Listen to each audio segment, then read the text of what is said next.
friends out there in the world of American Flyer and S-Gauge enthusiasm. Before us is an engine that you have seen a few times on this channel. It's a great 060 switcher, one of the two that American Flyer built in 57, 58. This is a 21005, the other is a 21004. But what you haven't seen is this. Check this guy out.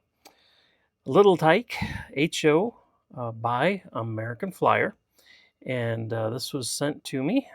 Came quite a distance from the West Coast, and here's a little bit I know thus far. Either in transit or before that, front coupler and rear coupler were broken off. They're the horn type coupler. I do not know if there was a wraparound around the back of the motor like you have on here, the S scale one, but there's nothing in the box. As you can see, we have one wire disconnected from the tender.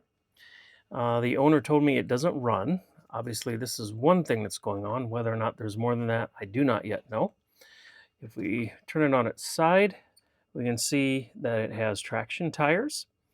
And according to Doyle's book, the little bit of research I've done, this particular 060 does not have smoke or choo-choo.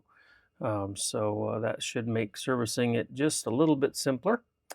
I will be doing one of these for the first time. For those of you that don't know, I spent about, 35 years or so pretty deeply drowning in the world of HO, and enjoyed DCC controls and enjoyed sound, big steam, first generation diesels. Had a pretty good sized layout. Just enjoyed HO for many years, and during that time, the little bit of S scale I had kind of, I don't know, it didn't make an appearance. Maybe once a year I'd get it out. And then something like 15 years ago, something unexpected happened. A local tourist destination started having a train show. And I went to this train show and bought some HO things, got a rotary dump, got a flood loader, started having live coal loads in HO, which is a lot of fun, except that HO tends to derail and then you have a major mess. And because I love to do long trains with mid-train helpers, love to do articulated steam engines, it was great fun until it wasn't. But what I didn't expect to find at this train show were American Flyer items and people selling American Flyer. Somehow I had lived most of my life not realizing that the world of S was alive and well and quite vibrant. And so I began to dive headfirst, and in a few years had several Flyer items. And when we moved to the house we're in now, I tore down my HO layout, and by that point I was pretty sick and tired of it.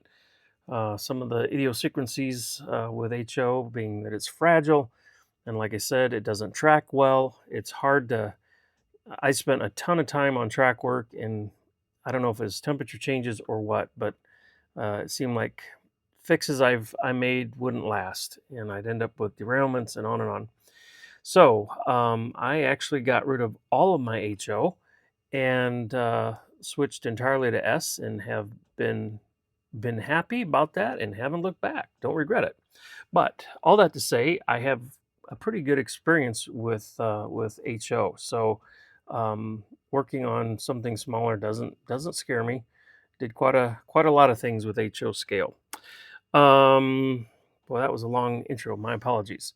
So the plan here is to go ahead and remove the shell of both the engine and tender, just like we do with the larger brethren here, and start doing some investigation and see what we can find out. Stick around. It's going to be interesting. So this section is sped up 800 times, or 8 times maybe is a better way of saying it. But here what I'm doing is I'm disassembling the engine. That particular screw is one that is used on Hudson eccentrics, and so I'm going to need to replace that one because it was, I don't know if the threads are okay, but the head is pretty much stripped out on it, so it took some mild violence to get it loose. Here I'm just checking the motor, make sure it is alive, and I just used my AC power pack, so I knew it wouldn't turn because it's a DC motor, but I just want to make sure that we got a little bit of motion, and later on I will come back with a DC power pack and investigate that further. After getting the motor loose, I realized that I could not turn the drive wheels. So yeah, that's a bit of an issue. And I saw that the rear drive wheel has the gear from the motor, and so that's open, but the front two are closed. And that was a little disappointing. I wished that there would have been a way to access those axles from the underside.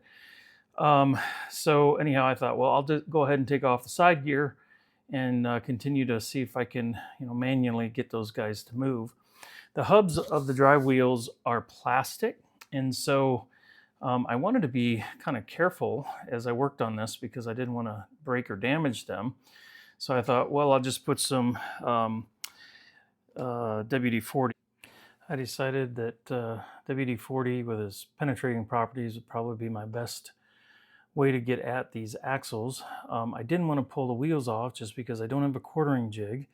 Also because, like I said, the centers are plastic and I'm concerned about, what kind of damage might happen. So that's kind of a whole bunch of time squished down into just a few seconds. Hi, Sabrina. Hey, I've got your little engine back in operation here. Let me tell you a little bit about what I found.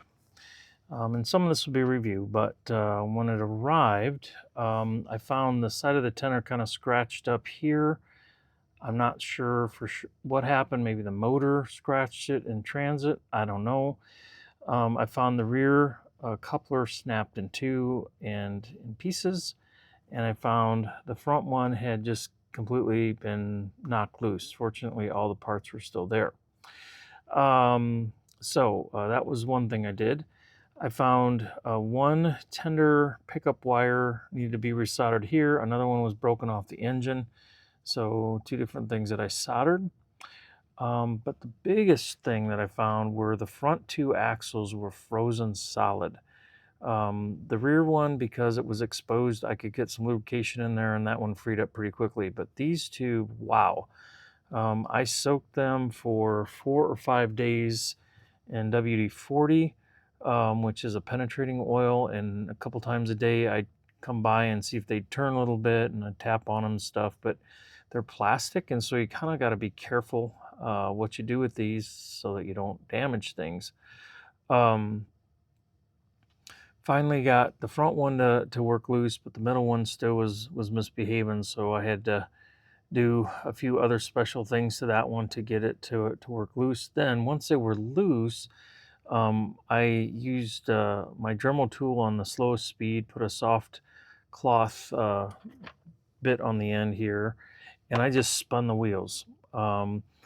It's possible to take the tires off, but then they need to be recorded, and while I have quartering jigs for S scale, I don't have anything for HO. And while it's possible to eyeball it, oftentimes the way they make those, there's a spline, and the splines have these tiny, tiny little teeth. So you can be really, really close, but not on. And so that creates a bunch of problems with the quartering not being right. And so I did what I could to avoid popping the wheels off, which I was able to get it to work without doing that. I pulled off all the metal trim and polished that up for you. Side gear, of course, and bell, and these are relief valves up here. Whistles, actually. Sorry, not relief valves, but whistles. So clean those up for you as well. We'll zoom in a little bit. Whoops, not that one. There we go. They polished up a little bit better than they were. If I get this thing to focus, there we go. So they're a little bit cleaner than they were. And then where the scratches were, I did some some touch up on the black. There's some back here, some up here, and then just little paint losses around. I left the white the way it was because the white touch up I have would not be a match for this decal, so it would look pretty bad, worse than leaving it as is. Now, while I used to have lots and lots and lots of HO, I have gotten rid of it, and with that on my track, except I have this one little piece here. So I'm going to go ahead and fire this guy up for you. I can't go very fast because, well, I don't have much track, as you can see. And the track is pretty crummy. I cleaned it, but anyhow. So let me get that going for you. Whoops, don't need to pull that. This is with the transformer set at about 35. I can crank it up here and we can do this faster. That's 50. Ah, that's the problem. I run out of real estate really quick. That's 60. As you can see, I mean, it's running pretty good. So there you have it. I think this guy's ready to head back to you. And thank you for the opportunity to work on this guy. It's been a privilege.